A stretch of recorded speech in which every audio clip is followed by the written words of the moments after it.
Assalamualaikum warahmatullahi wabarakatuh. Halo Sobat Welding, ketemu lagi di channel Welding Corner. Bagi Anda yang baru bergabung di channel ini, silahkan subscribe dulu. Jangan lupa nyalakan lonceng notifikasinya, karena di channel ini Anda akan dapatkan pengetahuan yang lebih tentang pengelasan. Baik saja, kita langsung saja ke materi. Di materi ini saya akan membahas tentang welding term and definition, di istilah-istilah dan definisi yang sering digunakan dalam pengelasan. Perlu Anda ingat bahwa di materi kali ini referensinya adalah standar-standar Eropa seperti BS, DIN, EN, ISO gitu ya, lebih ke standar Eropa. Jadi bagi Anda yang lebih familiar dengan Amerika, jadi perlu penyesuaian. Walaupun sebenarnya perbedaannya tidak terlalu banyak ya, tapi ada beberapa istilah-istilah yang berbeda. Ini adalah referensi yang saya gunakan dalam materi kali ini. Pertama kita ambil dari Training Handout Basic 3.1 Welding Inspector WIS 5, kemudian di BS 499-1 yaitu tentang welding term and symbol. Kemudian ada ISO 6947 tentang welding and light process, jadi tentang welding position. Di situ Anda bisa cross check ke sana jika ingin mendapatkan informasi yang lebih banyak. Baiklah, istilah yang pertama adalah apa itu weld dan apa itu join. Di apa itu weld? Weld adalah gabungan permanen atau kesatuan permanen dari antara beberapa material yang disebabkan oleh panas, bisa juga menggunakan tekanan. Tentu material-material di sini adalah logam, bisa juga plastik ya, ada plastik welding. Tidak ada kayu ya, tidak mungkin dilas. Kemudian apa itu join? Join itu adalah konfigurasi dari bagian-bagian yang akan disambung baik dengan pengelasan maupun dengan brazing.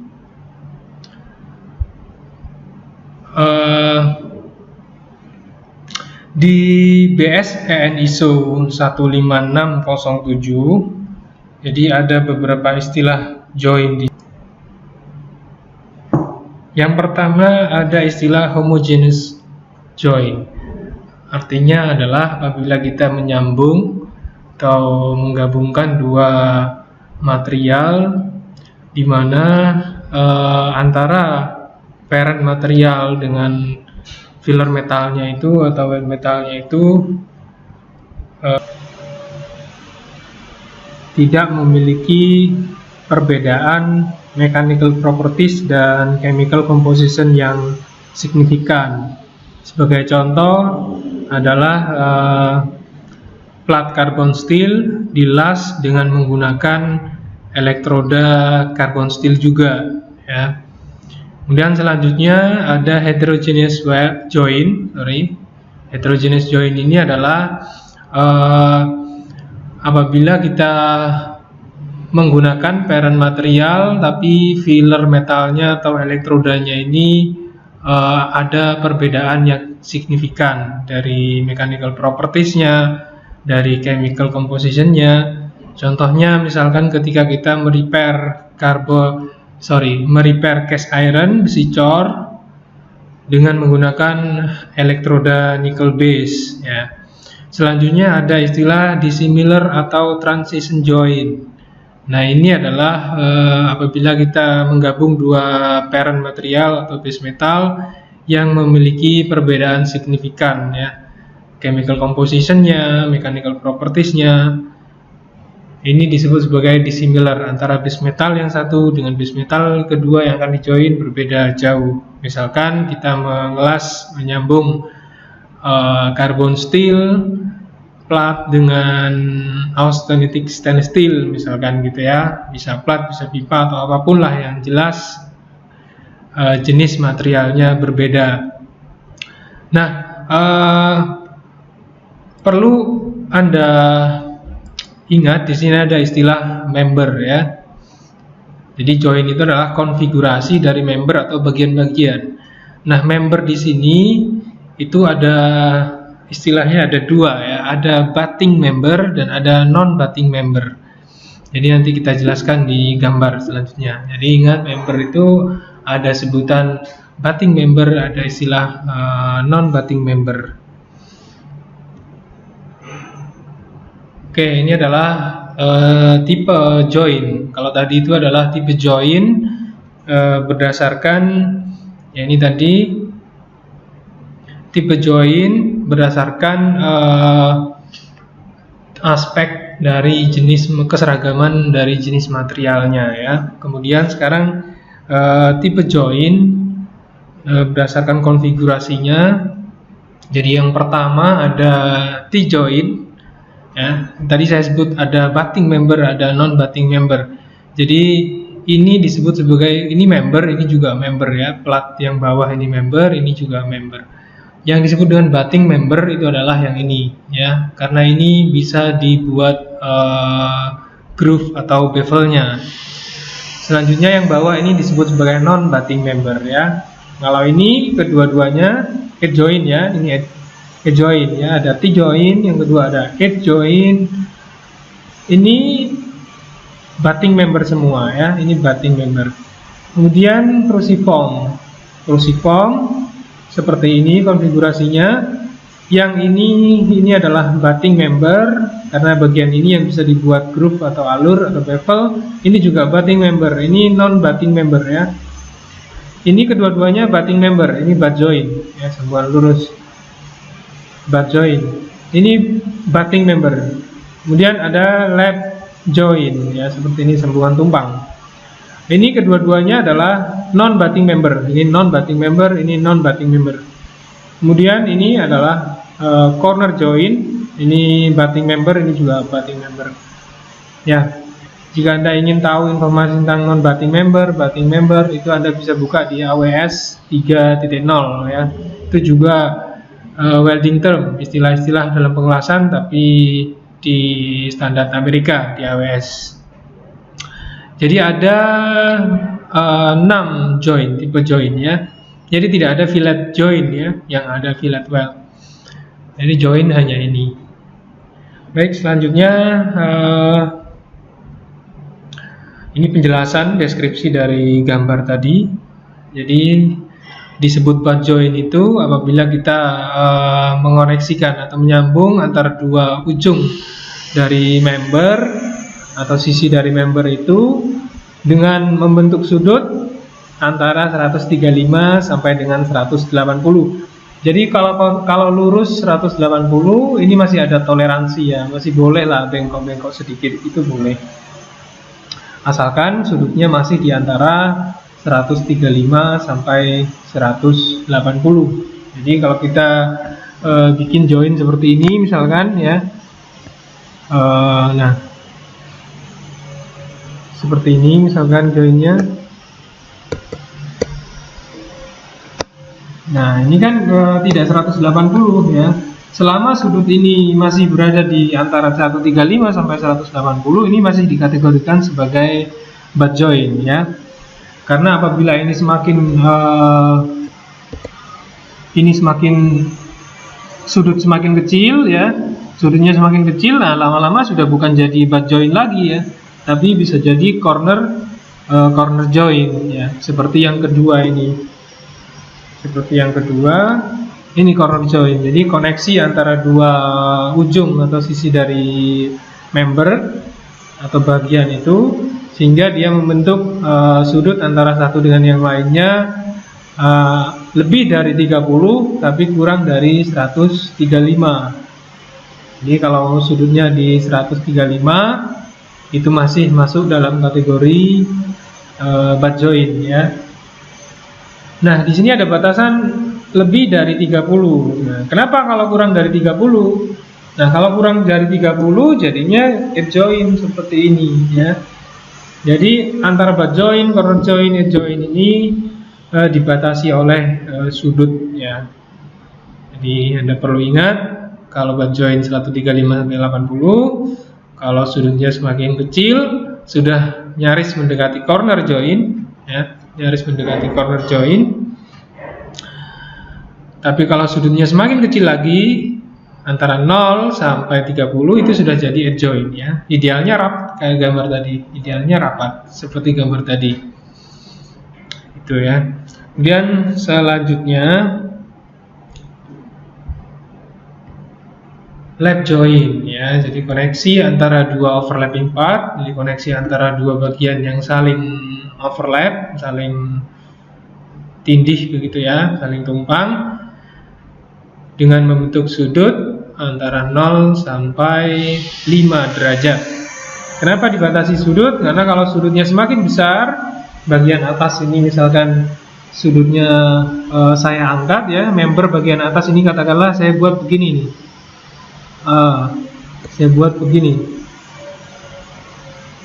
Nah, ini sudah mendekati T ya, mendekati T, apalagi sudah berdiri tegak seperti ini. Nah, ini sudah jadi T-joint, jadi harus diingat sudutnya ya. Kemudian T-joint, nah ini T-joint lebih dari 5 ya. T-joint lebih dari 5. Nah, ingat ini ya, batasan sudutnya diingat. T-joint lebih dari 5 sampai dengan 90 ya. Kemudian selanjutnya adalah cruciform. Nah, ini ya silang gitu ya. Itu adalah beberapa tipe joint, ada 6 tipe joint. Sekarang tipe las ya. Yang pertama ada butt well ya. Kemudian ada fillet well. Jadi saya ulang, tidak ada fillet joint ya, ada fillet well. Kemudian ada slot welding, kemudian ada plug welding. Jadi beda ya. Kalau slot welding ini antara dua bagian yang saling overlapping dan dibentuk lubang, bisa bulat, bisa round, tapi pengelasannya adalah tidak penuh plus fillet di sekeliling lubang itu ya. Jadi pengelasannya adalah fillet di sekeliling lubang. Tapi kalau plug welding ini diisi penuh ya. Kemudian ada spot welding, ada compound welding ya. Compound welding ini adalah gabungan kombinasi dari butt welding atau lasan yang lainnya, lebih dari satu jenis las-lasan berada pada satu joinan ya. Misalkan nih ya, ini adalah corner joint. Di sini ada las fillet, fillet well, dan ada butt well ya. Ini groove well atau bevel well. Nah, ini butt well ya. Ini fillet well. Ini juga butt well. Ini fillet well. Jadi fillet well, ini bevel well atau butt well-nya. Ini juga disebut compound karena apa? Karena di sini ada spot welding dan ada fillet spot well, ada fillet well ya. Itu tipe las. Mohon maaf backgroundnya berisik karena ada pekerjaan ya. Mohon dimaklumi ya. Selanjutnya konfigurasi dari butt welding.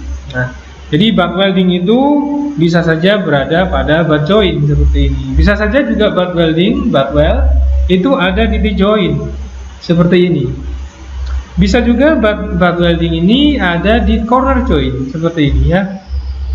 Jadi ada di corner joint seperti ini. Ini konfigurasi butt welding. Kemudian kita lihat konfigurasi las dalam satu joint. Kita lihat di T-joint di sini ada fillet well pada T-joint. Yang pertama ini ada fillet well pada T-joint. Kemudian ada butt well pada T-joint seperti ini ya. Ini butt well tapi jointnya T ya, T-joint. Ini compound well. Kemudian selanjutnya ada welded close corner joint. Jadi kita lihat ini disebut close corner joint ya. Kenapa disebut close corner joint? Karena tidak ada bukaan. Karena ada close corner joint, ada open corner joint. Ya, seperti ini. Saya gambarkan sebentar. Kalau jointnya begini ya, ini disebut sebagai close corner join. Tapi kalau joinnya begini, nah ini disebut sebagai open corner join ya. Ini open, ini close corner join. Oke, di corner join juga ada fillet well, ada juga butt well ya. Kemudian juga ada compound well sini. Sekarang lap join. Nah, di lap join juga demikian, ada fillet well di lap join, ada spot well di lap join, ada compound well di lap join. Oke, sekarang tipe welding ya. Tadi dari konfigurasinya, kemudian ini tinjauannya dari penetrasi. Ada dua istilah, ada full penetration well, ada partial penetration well. Jadi ini tanpa penetrasi. Kalau ini wet metalnya full menembus sehingga di bagian akarnya fusi secara sempurna ya. Kalau di AWS ini dikenal dengan istilah complete joint penetration di AWS D11, sedangkan yang partial penetration well ini istilahnya adalah PJP ya, partial joint penetration ya. Ini dari segi penetrasi ya. Selanjutnya kita lihat ini adalah bagian-bagian dari lasan yang sudah komplit well. Kita harus mengenal ini sebagai inspektor ya. Yang pertama ada well zone, ada zona las, di mana zona las ini adalah dari HAZ ke HAZ ya, dari HAZ ke HAZ. Jadi di well zone ini ada HAZ, ada well metal ya. Selanjutnya ini adalah parent metal atau base metal, parent metal. Kemudian ada face, well face ya, ini muka dari lasnya, well face nya. Kemudian ada toe of welding ya, ini bagian toe. Toe ini adalah pertemuan, batas pertemuan dari parent metal dengan wet metal ya. Jadi ini toe weldingnya di sini ya, ini toe welding, di sini juga toe welding, di sini juga toe welding. Kemudian ini adalah HZ. HZ ini adalah bagian dari parent metal yang telah mengalami perubahan struktur karena pengaruh panas hingga melewati temperatur kritis gitu ya. Heat affected zone. Ya, daerah ini terjadi perubahan struktur, perubahan mechanical properties ya, dan lain-lain. Kemudian ada root ya, ada akarnya, ada well face, ada rootnya. Kemudian ada fusion line atau fusion boundary. Fusion line ini batasnya antara wet metal dan HZ. Nanti kita lihat detail bagian-bagian HZ di slide selanjutnya. Kemudian ada logam las yang berlebih di bagian face ini. Logam las yang berlebih di bagian face ini disebut sebagai excess wet metal. Ya. Ini disebut sebagai, ini juga excess wet metal, disebut sebagai penetrasi ya. Ya. Excess wet metal. Ini penetrasi. Selanjutnya kita lihat pada fillet well. Di fillet well juga ada weld zone, ada toe of welding ya di sini, dan ini disebut sebagai well face-nya, ini akarnya. Dan ini wet metal yang warna orange, dan ada HZ. Ini logam induk parent metal. Kemudian ada excess wet metal dan ada fusion line juga ya. Itu bagian-bagian dari las. Sekarang kita lihat istilah yang ada di weld zone ya. Weld zone itu adalah tadi dari HZ ke HZ. Jadi di sini ada ya, ini yang disebut sebagai toe welding ya, A, B, C, D. Ini A, B, C, D, weld toes ya. Toe welding. Kemudian ini adalah face-nya. Ini adalah root-nya. Ini adalah weld metal, ini weld metal. Ya, ini weld metal. Kemudian ini adalah heat affected zone yang warnanya lebih gelap. Nah, ini batasnya, dan ini adalah fusion boundary ya, atau weld boundary atau fusion line, banyak istilah. Ada fusion boundary, ada fusion line, ada well boundary, sama saja. Kemudian ada well width, lebar lasnya, kemudian ada access cap head tadi atau access wet metal, ya, banyak istilah. Kemudian ada access root penetration atau penetration saja, misalkan bisa access root penetration, ada lagi access cap head, ya. Itu istilah-istilah yang ada.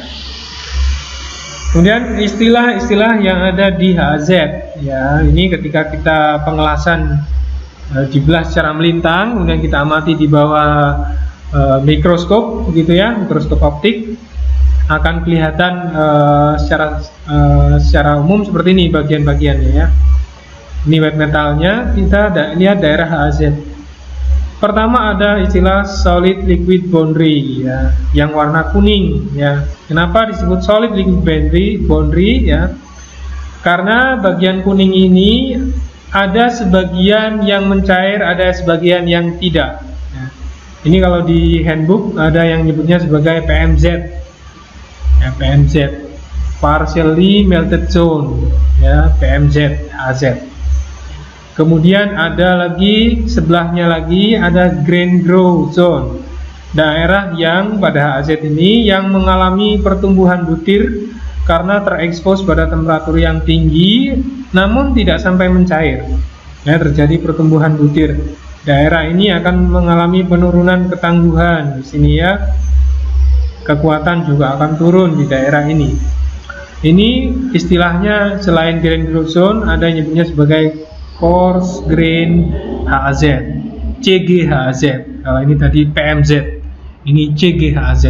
Kemudian sebelahnya lagi ada recrystallized zone, daerah-daerah yang mengalami rekristalisasi, daerah sini. Sebelahnya lagi ada daerah yang sebagian mengalami transformasi, ya, perubahan. Kalau ini pasti bertransformasi, ya. Ini sebagian karena sudah nyaris mendekati temperatur kritis, karena transformasi itu akan terjadi apabila sudah melewati temperatur kritis, yaitu kurang lebih kalau pada baja 723 derajat Celcius. Kemudian sebelahnya lagi semakin dekat ke base metal ada istilah temper zone. Kalau sudah kita bicara temper zone ini artinya ini daerah sudah berada di bawah temperatur kritis. Ya, dia tidak mengalami transformasi fase di situ, dia hanya mengalami tempering, yaitu penurunan tegangan sisa di situ, ya. Tegangan sisa akan berkurang pada daerah itu karena telah mengalami tempering. Kemudian ada unaffected base material. Ini base material yang tidak kena efek apapun, ya.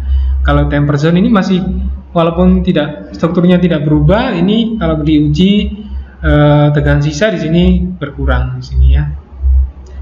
Itu daerah-daerah HAZ. Baik, selanjutnya adalah kita bahas tentang two blend. Nah, two blend itu adalah bagaimana pencampuran blender. Jadi bagaimana pencampuran atau transisi dari parent material ini ke wet metal. Jadi daerah sini itu transisinya itu bagaimana? Apakah smooth? Apakah tinggi seperti ini, ya? Nah, kebanyakan dari standar itu mengatakan bahwa bagian 2 ini harus smooth, ya. Kenapa? Karena bagian 2 ini adalah pusat konsentrasi tegangan, ya. Jadi kalau tidak smooth ini bisa kerusakan, keretakan bermula dari daerah 2, daerah kritis ini. Tapi pernyataan tentang two blend ini adalah bukan sesuatu yang kuantitatif, ya, ada nilainya berapa gitu, ya.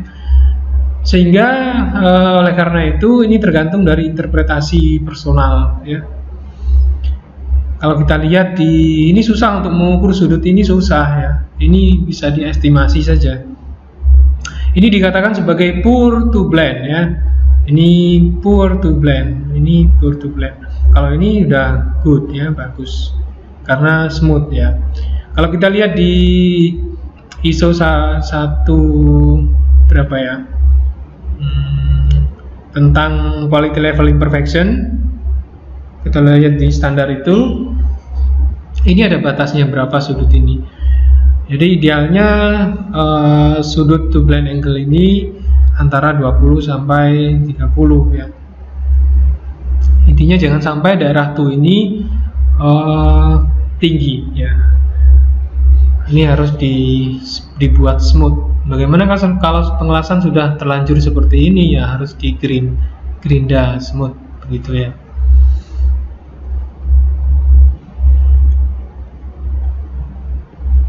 Nah, sekarang kita ke well preparation ya. Kita lihat bagian-bagian dari well preparation. Ada angle of bevel, kemudian ada included angle, ada root face, ada root gap, ada root radius, dan ada length. Nah, apa itu? Nah, ini bagian-bagiannya. Angle of bevel, ini sudut bevelnya biasanya antara 30 sampai 35 ya. Kemudian ada included angle, ini istilahnya adalah atau sama dengan groove angle ya. Included angle sama dengan groove angle, dua kalinya bevel angle. Kemudian ada root face, dan ada root gap. Kemudian yang selanjutnya ada root radius. Ini kalau preparationnya bentuknya J atau U. Ini ada root radius dan ada length. Jadi ada radiusnya di sini. Length ini adalah bagian mendatar setelah root radius ini. Bagian mendatar dari pada bagian setelah root radius. Nah, root gap itu umumnya antara 2 sampai 4 ya. Kemudian root face itu 1,5 sampai 2,4. Nah, ini fleksibel lah ya. Kalau kita ingin lihat detailnya, kita bisa lihat di code construction. Itu ada secara detail harus berapa gitu ya. Oke, ini gambar 3 dimensinya sama seperti tadi. Ini single V, ini single U, single J, ini single bevel.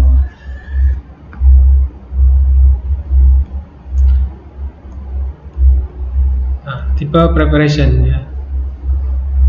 Tipe preparation yang pertama untuk yang square butt seperti ini, ada open square butt, ada close square butt. Ini yang open, jadi ini yang close. Ya. Kemudian selanjutnya ada single side preparation, ada double side preparation. Single side itu artinya satu sisi preparationnya. Ada single bevel, ada single V, ada single U, ada single J. Ada double bevel, ada double V, ada double U, ada double J. Nah, ini single J, ini single. Intinya hanya satu sisi, preparationnya hanya dilakukan di satu sisi.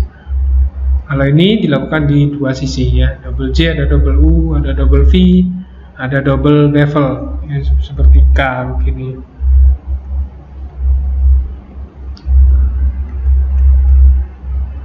Selanjutnya joint design and weld preparation. Nah, preparasi ini banyak hal yang mempengaruhi atau perlu diperhatikan. Nanti saya akan sampaikan nanti.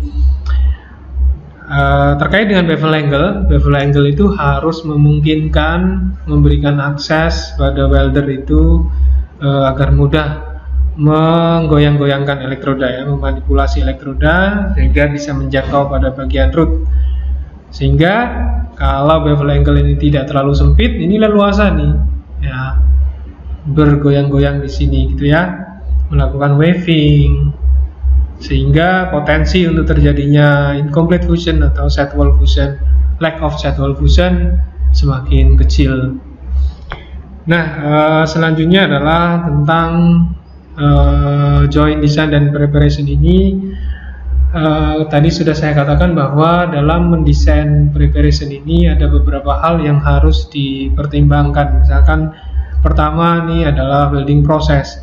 Di sini dijelaskan, diilustrasikan bahwa di mana welding proses itu dapat mempengaruhi bentuk weld preparation-nya. Misalkan kalau kita menggunakan proses electron beam welding, ya electron beam welding tidak perlu nih dibuat alur karena dia bisa menembus dalam seperti laser ya, laser welding. Ini kalau kita pakai arc welding, kalau arc welding dibuat seperti ini susah. Bisa full penetration susah ya. Kemudian kita lihat di sini bagaimana ketika kita menggunakan metal inert gas misalkan MIG, MIG welding, MAT atau BTAW atau FCAW, bagaimana sudut yang sempit ini akan menyulitkan pergerakan saat waving, susah. sehingga ini perlu diubah menjadi seperti ini. Ini lebih mudah dibandingkan dengan preparation yang seperti ini. Begitu juga dengan kalau kita menggunakan SMAW dan GMAW atau metal aktif gas. Ini harus dipertimbangkan. Kalau kita menggunakan MMA, elektroda ini dengan mudah sekali menjangkau daerah sini. Kalau sudutnya kecil, ya nozzle ini susah menjangkau ini. Kalaupun ini diperpanjang stick outnya istilahnya ini, ya, atau contact tip to work distance ini perpanjang, ini ada efeknya. Ini ada pengaruhnya, bisa porosity dan lain-lain. Nah, selanjutnya selain welding proses, selanjutnya ada preparation method. Jadi bagaimana ketersediaan peralatan-peralatan itu juga mempengaruhi, ya. Misalkan kalau kita ingin membuat desain yang seperti ini, kita harus mengetahui bahwa untuk membuat J seperti ini atau U begini, ini butuh machining, ya, butuh peralatan machining yang spesial, cutternya spesial, ya. Cutternya bentuknya harus punya profil yang seperti ini. Dan ini akan memakan waktu dan lebih mahal dibandingkan ketika kita mendesain sebuah preparation yang bentuknya single bevel seperti ini. Nah, ini akan lebih cepat, lebih murah, ya. Ini selanjutnya, bagaimana akses, ya, ada tidaknya akses itu juga mempengaruhi preparation. Oke, kita lihat sekarang kalau kita hanya simple saja, kalau kita desain seperti ini, orang ngelas ini akan susah untuk menjangkau ini, ya. Sehingga desainnya kita ubah dari yang semula member yang satu ini di atas, kita ganti member yang satu ini posisinya di bawah. Ini akan lebih mudah. Dan selanjutnya seperti ini, yang semula ini adalah fillet ini bagaimana nih? Ya, kalau orang itu bisa masuk ke dalam box ini. Kalau box ini kecil, nggak mungkin dilas dalamnya, ya kan? Sehingga preparationnya diganti menjadi seperti ini. Sehingga bagian ini dilas dulu, dilas, kemudian terakhir ditutup. Ya, terakhir ditutup di sini. Selanjutnya seperti ini juga. Karena ini susah melas dalamnya, maka ini diganti seperti ini. Jadi ini dilas dulu, ini belum dipasang bagian member ini, yang ketiga member ketiga belum dipasang, sehingga ini gampang untuk ngelasnya, ya. Udah setelah dilas di sini baru ini dilas. Gitu. Selanjutnya juga seperti ini. Ini diganti dengan seperti ini, akan mudah, ada aksesnya lebih mudah, ya. Jadi itu bagaimana akses juga mempengaruhi preparationnya. Selanjutnya ini juga masih menggambarkan akses tadi. Ketika kita ngelas piping, ya, pipa, karena pipa itu pastilah harus tidak mungkin kita ngelas dari inside diameternya masuk ke dalam pipa. Kalau hanya kupon tes kupon itu mungkin masih bisa, ya, dan ketika diameternya besar. Tapi kalau sudah menjadi pipeline, nah, mau tidak mau ngelasnya pasti one side. Ketika one side, maka kita harus desain seperti ini, ya. Jangan begini, Anda terapkan desain begini, misalkan Anda bikin WPS piping gitu, ya, Anda desain begini, waduh, Anda bisa dimarahi orang banyak, ya, bisa miso-miso tuh, ya. Jadi ini bagaimana akses mempengaruhi join, menentukan bentuk preparation, ya. Dari double V menjadi single V, dari U begini, ya. Kemudian kita lihat di sini kalau joinnya tipis, preparation bisa saja square seperti ini. Square umumnya sampai 3 mili lah, ya. Lebih dari 3 mili sudah harus Anda kasih itu groove, alur atau bevel. Untuk single V begini, antara ketebalan 3 sampai 20. Anda bikin U kalau ketebalannya sudah lebih dari 20, ya. Karena U ini punya kelebihan, ya, dibandingkan dengan V, ya. Kalau material yang tebal, U ini bisa mengurangi volume logam las, sehingga distorsi bisa lebih kecil. Kita lihat di gambar ini. Bagaimana? Nah, tadi kita lihat U ya. Nah, jadi joinan preparation U ini bisa lebih baik daripada V untuk material yang tebal. Jadi ini U preparation better than V preparation kalau materialnya tebal. Kenapa demikian? Karena dengan dibuat U, kita bisa mengurangi volume logam las ini yang diarsir warna biru kali 2 kanan kiri. Ini adalah volume logam las yang kita kurangi kalau kita menggunakan preparasi U pada material yang tebal. Tapi kalau material itu tipis, kita lihat arsiran warna orange, V preparation better than U ya. Jadi V lebih baik daripada U untuk material yang tipis. Karena kalau kita buat U pada material yang tipis, justru akan membuat volume logam las bertambah. Nah, ini kita bandingkan dengan kalau kita bikin V. Kalau kita bikin U, nah ini membuat daerah volumenya semakin banyak, volume logam las. Jadi pada material yang tebal, U lebih baik daripada V. Pada material yang tipis, V lebih baik daripada U. Nah, mengurangi volume logam las ini berguna untuk mengurangi distorsi ya. Nah, ini tadi. Nah, jadi kenapa U ini untuk material-material yang relatif tebal? Karena mengurangi volume gitu ya. Semoga jelas. Selanjutnya adalah bagaimana tipe material itu juga mempengaruhi desain preparation-nya. Kita lihat di sini. Kita bandingkan preparation untuk baja umumnya 30 levelnya 30-35, sudutnya 60-70 begitu ya. Nah, kalau kita ngelas aluminium, kita harus perbesar sudutnya. Karena kita tahu aluminium adalah mudah sekali terjadi incomplete fusion ya, lack of fusion. Nah, dengan memperbesar sudut ini, kita bisa lebih mudah memanipulasi elektroda ya. Semakin terbuka, semakin gampang untuk fusi ya. Bandingkan dengan sudut yang sempit, sidewall-nya sulit sekali untuk fusi. Saya jamin itu ya. Jadi untuk mencegah lack of sidewall fusion pada pengelasan aluminium, diperlukan included angle yang lebih besar daripada baja begitu. Ya, selanjutnya ini sudah saya jelaskan tadi.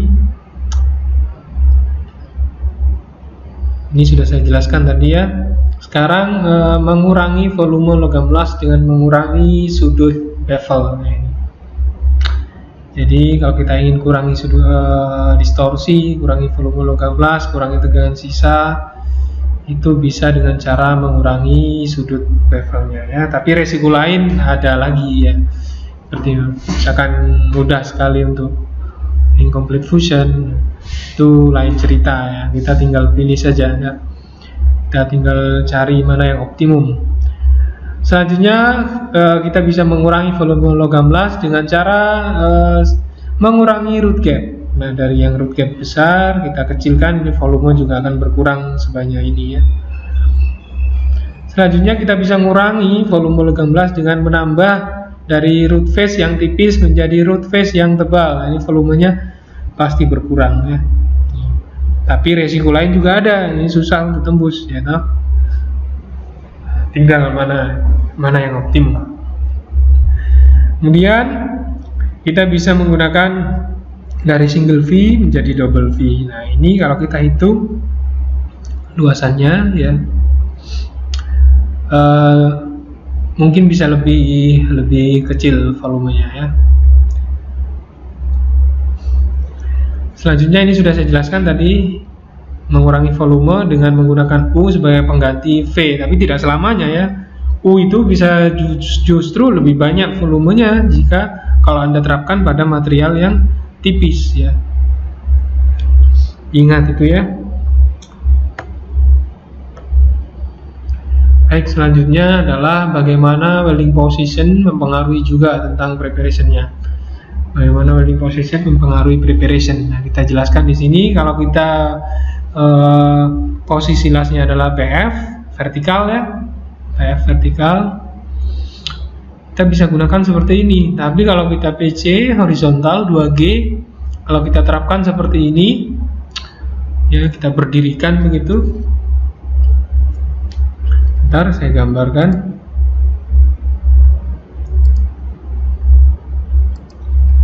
Nah, kalau misalkan Anda terapkan preparation yang single V itu tadi,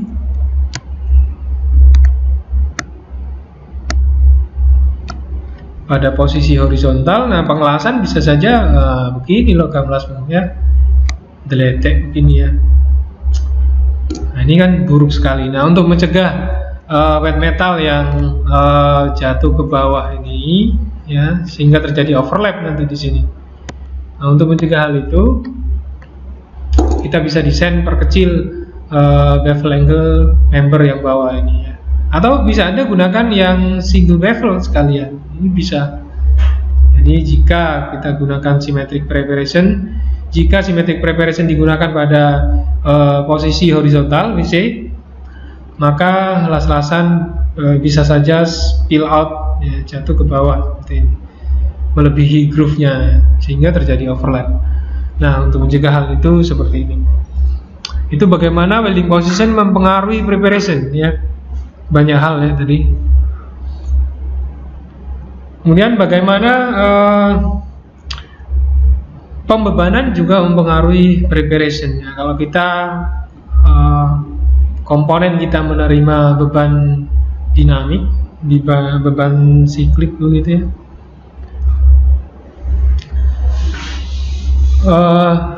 Kalau kita menerima komponen kita menerima beban yang dinamis, maka jangan coba-coba Anda desain partial penetration seperti ini, ya. Ini rawan sekali untuk crack.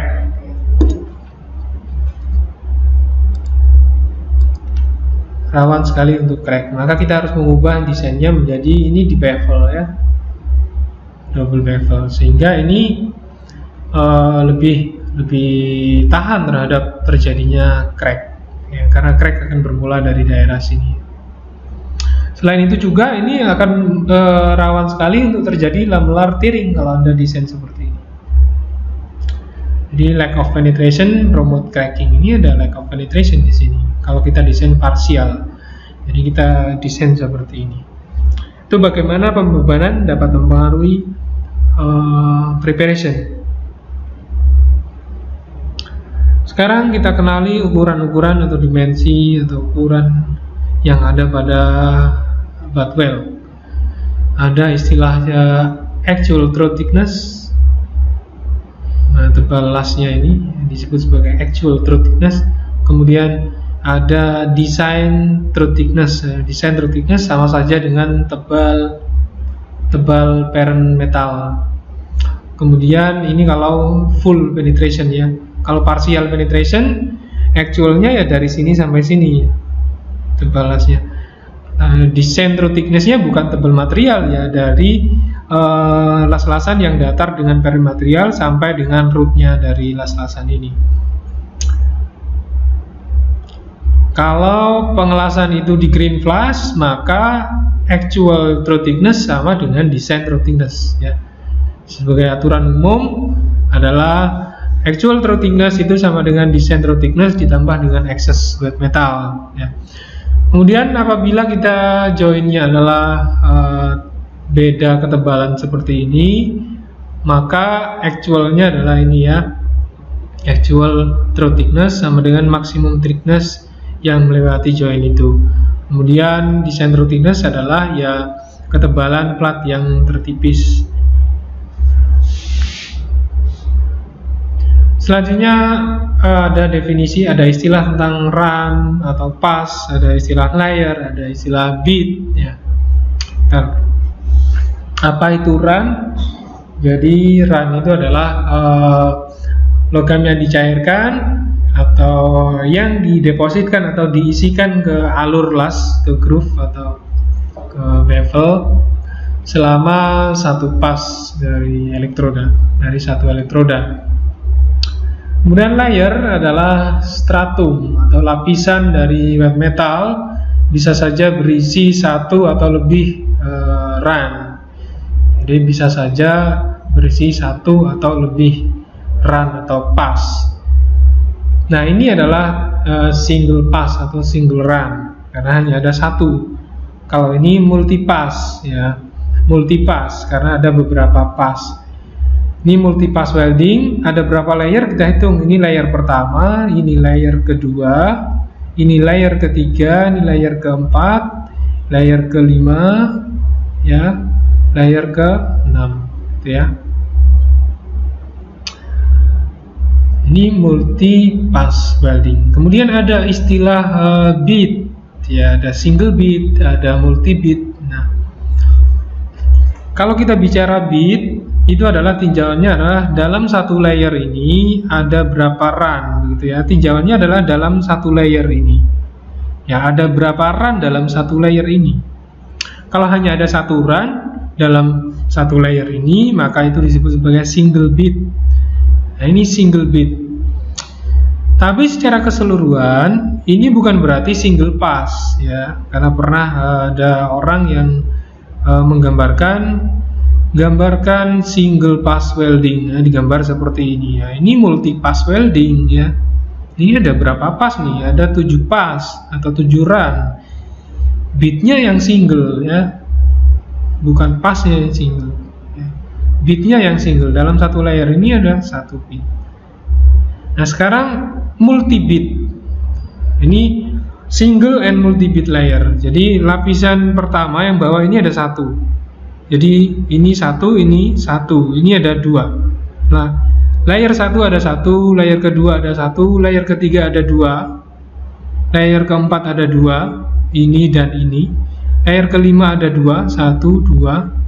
Layer terakhir ada tiga, satu, dua, tiga. Nah, yang single ini, yang ini dan ini single bit. Ya, multi bitnya ini, karena dalam satu layer lebih dari satu run. Ya, jadi saya harap Anda dapat memahami run, pass, dan bit. Jangan sampai ketika Anda gambar seperti ini, ini Anda katakan sebagai single pass welding. Ya, ini adalah multi pass welding, single bit layer. Ya, multi pass welding, single bit layer. Oke, selanjutnya. Sekarang size of fillet weld. Jadi sama di butt weld tadi juga ada actual through thickness. Kemudian apa itu actual through thickness? Itu adalah jarak tegak lurus dari dua garis, ya, di mana garis pertama menyinggung face-nya, kemudian garis kedua adalah menyinggung akarnya, ya. Ini harusnya, ini juga gambarnya menurut saya kurang tepat. Harusnya garis ini adalah mulai dari sini. Ya, jadi actual truth itu dari sini ke sini, ya. Jadi jarak ini ke sini, jarak ini ke sini, bukan ke sini, ya. Ini kalau kita lihat di AWS, ini sangat detail sekali. Ada actual, ada effective, ada theoretical truth thickness. Ini actual, dari sini ke sini efektif, dari sini ke sini theoretical. Saya ulang, kalau di AWS dari sini ke sini, ya, dari sini ke sini itu adalah actual, dari sini garis mendatar ini ke sini, ini adalah efektif, dari sini ke sini adalah theoretical. Kita kembali lagi ke sini, di JSweep itu ini actual, kemudian ada design through thickness. Kalau di AWS ini disebut sebagai theoretical through thickness, ya, theoretical through thickness. Ada leg length vertikal, horizontal, ini ada leg length vertikal. Kalau di AWS ada istilah leg and size. Leg dan size berbeda. Leg dan size bisa sama atau bisa berbeda. Ya. Anda bisa lihat di AWS. Itu actual through thickness. Selanjutnya ada design through thickness, adalah jarak minimum through thickness yang biasanya digunakan untuk keperluan desain. Di AWS juga dikenal sebagai theoretical through thickness. Nah, design through thickness ini bisa dihitung dengan dengan rumus ya, ada rumusnya nanti. Kemudian ada desain lag length. Jadi lag length ini adalah jarak to welding terhadap intersection dari fusion phase ya, di sini ya. Dari sini ke sini lag vertikal, dari sini ke sini lag horizontal. Selanjutnya ini adalah bentuk dari fillet weld. Yang pertama ada mitral fillet weld. Ya, fillet weld yang datar begini membentuk segitiga sama kaki ya. Sudutnya 45, 45, 90. Ini lasan yang datar. Kemudian selanjutnya ada convex, ini yang cembung seperti ini, ada excess weight metalnya. Selanjutnya ada concave fillet weld yang cekung seperti ini. Nah, dalam hal komponen itu menerima beban-beban fatigue, beban siklik ini lebih baik ya. Last fillet yang cekung lebih baik karena dia memiliki smooth transition pada to welding. Nah, ini kekuatan fatigue-nya lebih baik dibandingkan dengan convex dan mitral ini ya. Kemudian ada asymmetries fillet weld. Fillet weld yang tidak sama. Ini vertikal dan horizontalnya tidak sama. Throat size-nya adalah ini ya. Kemudian ada deep penetration fillet weld yang menembus dalam, melampaui dari preparation di sini. Nah, sebagai kunci kita bisa mengestimasi berapa design throat atau A itu ya, berapa design throat jika lag-nya diketahui. Kita sebagai inspektor biasanya suka sekali kalau inspeksi last visual itu yang diukur adalah lag size-nya. Nah, dengan kita mengukur lag size-nya, kita bisa mengestimasi berapa throat, design throat-nya dengan cara lag size-nya dikalikan dengan 0,7. Atau bisa sebaliknya, ketika diketahui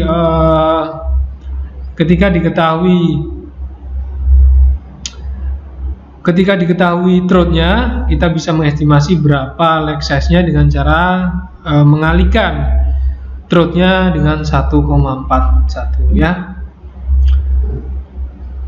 Nah, ini biasanya sering muncul di soal-soal ujian penggunaan rumus ini ya.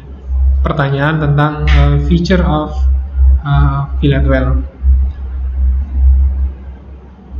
Baik, selanjutnya adalah welding position. Ini adalah welding position utama.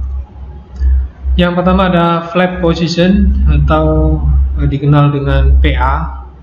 Definition-nya adalah PA. Kalau di Amerika nyebutnya 1G. Jadi welding position in which the welding is horizontal with the center line of weld is vertical. Jelasnya vertikal, benda kerjanya horizontal di bawah tangan ya, down hand. Kemudian ada posisi horizontal vertikal PB. Ini pada fillet. Jadi ada PA, ada PB. PB ini adalah welding position in which the welding is horizontal. Jelasnya horizontal vertikal kombinasi ya. Karena ada horizontal ini, ada vertikal ini ya. Disebut sebagai PB. Kemudian ada PC, ini murni horizontal. Ini murni horizontal. PB ini kalau di Amerika 2F, sorry ya, ini 2F. Horizontal 2G atau PC. Welding position in which the welding is horizontal with the center line of the weld horizontal. Jadi weldingnya ini horizontal, center line-nya juga horizontal ya. Horizontal. Ini horizontal. Kemudian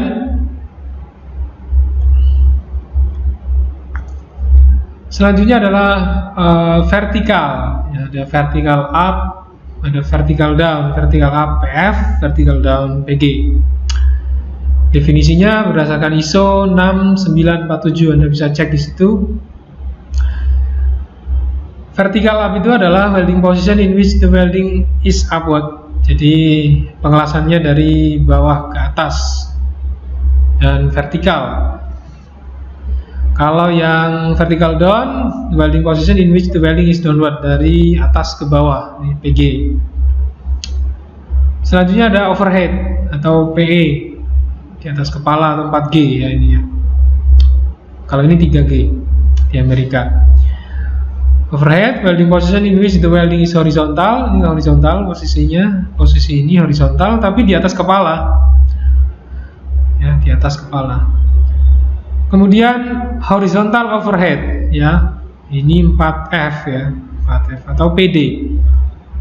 Welding position in which the welding is horizontal and overhead, ini applicable in fillet weld PD. Itu adalah beberapa posisi pengelasan utama ya. Jika Anda ingin mendapatkan informasi detail mengenai posisi pengelasan, Anda bisa cek di ISO 6947. Di situ bahkan dijelaskan ada toleransi, ini bukan harga mati harus gini ya. Ada toleransi berapa slope-nya, kemiringannya, berapa rotasinya. Ya, berapa slope-nya, berapa rotasinya, itu ada batasannya. Jadi tidak harga mati harus posisi flat ya, flat, tidak ada boleh gerak, itu ada kemiringannya masih ditoleransi berapa gitu ya. Nah, demikianlah pembahasan tentang welding term and definition. Semoga video ini bermanfaat. Manakala ada kesalahan dari saya, ada koreksi, saran, kritik, silakan di kolom komentar. Jika dirasa video ini sangat bermanfaat bagi kalian, bisa di-share ke teman-teman Anda. Jangan lupa subscribe, nyalakan loncengnya, notifikasinya agar ada video dari kami yang terbaru Anda tidak ketinggalan. Terima kasih. See you on the next video. Wassalamualaikum warahmatullahi wabarakatuh.